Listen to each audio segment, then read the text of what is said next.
WSIT 3A, and I will be discussing and doing a demonstration of printer monitoring for the final requirement of the subject NET102. Before we proceed to the lecture, let us first enumerate the lecture points. Number 1, what is printer monitoring? Number 2, why do we need printer monitoring? Number 3, the features of printer monitoring. And fourth and lastly, the demonstration on how you can do printer monitoring. So what is printer monitoring? Printer monitoring refers to the monitoring of printers. It involves tracking performance of key printer components like the marker, toner, and ink level usage using SNMP counters. It keeps track of all details provided by printers.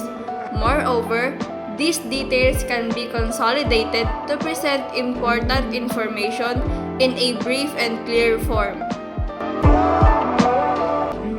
So why do we need printer monitoring? Number 1, to discover your network printers automatically.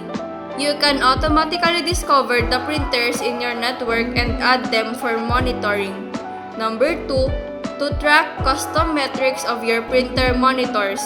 With simple customization, you can monitor printers of any vendor with SNMP support as well as any performance script. Number 3, to obtain multi-vendor support.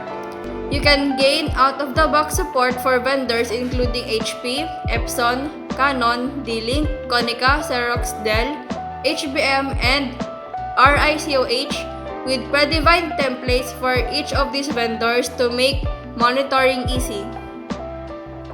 Number 4, and lastly, to avert issues with precise and downtime notifications. You can stay up to date and act quickly with timely notifications. You can get emails, SMS, voice, instant messages, RSS, and push notifications about downtime in your printer monitoring. Now, moving on to the features of printer monitoring. Number 1 is general printer information, in which you can view the name, description, serial number, and MAC address of the printers. Number 2, consolidated printer status, in which you can view the printer status such as normal, printing, standby, warming up, paper jam, cover open, and etc.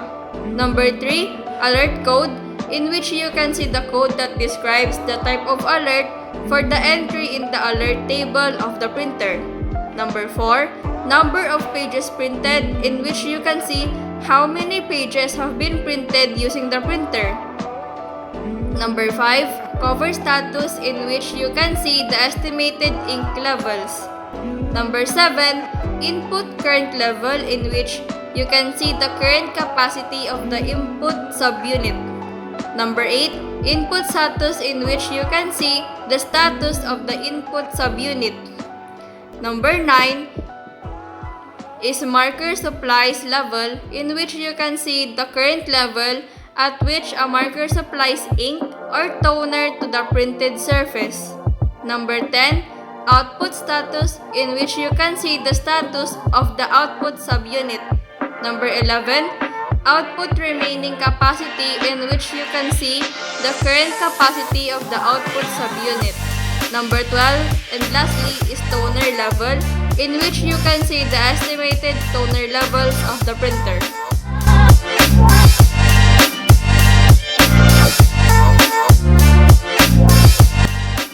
Now, let me execute how you can do printer monitoring. In this case, I will use our home printer and the printer monitoring software installed in my device as an example. This is our printer.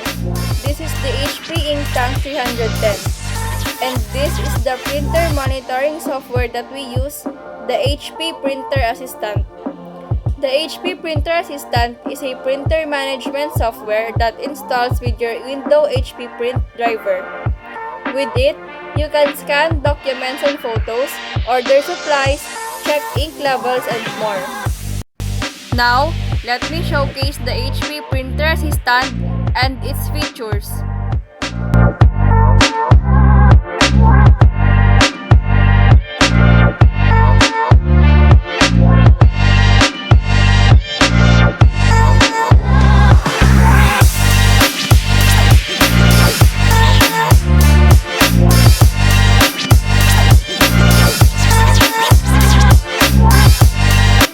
Let's try to print a diagnostic page.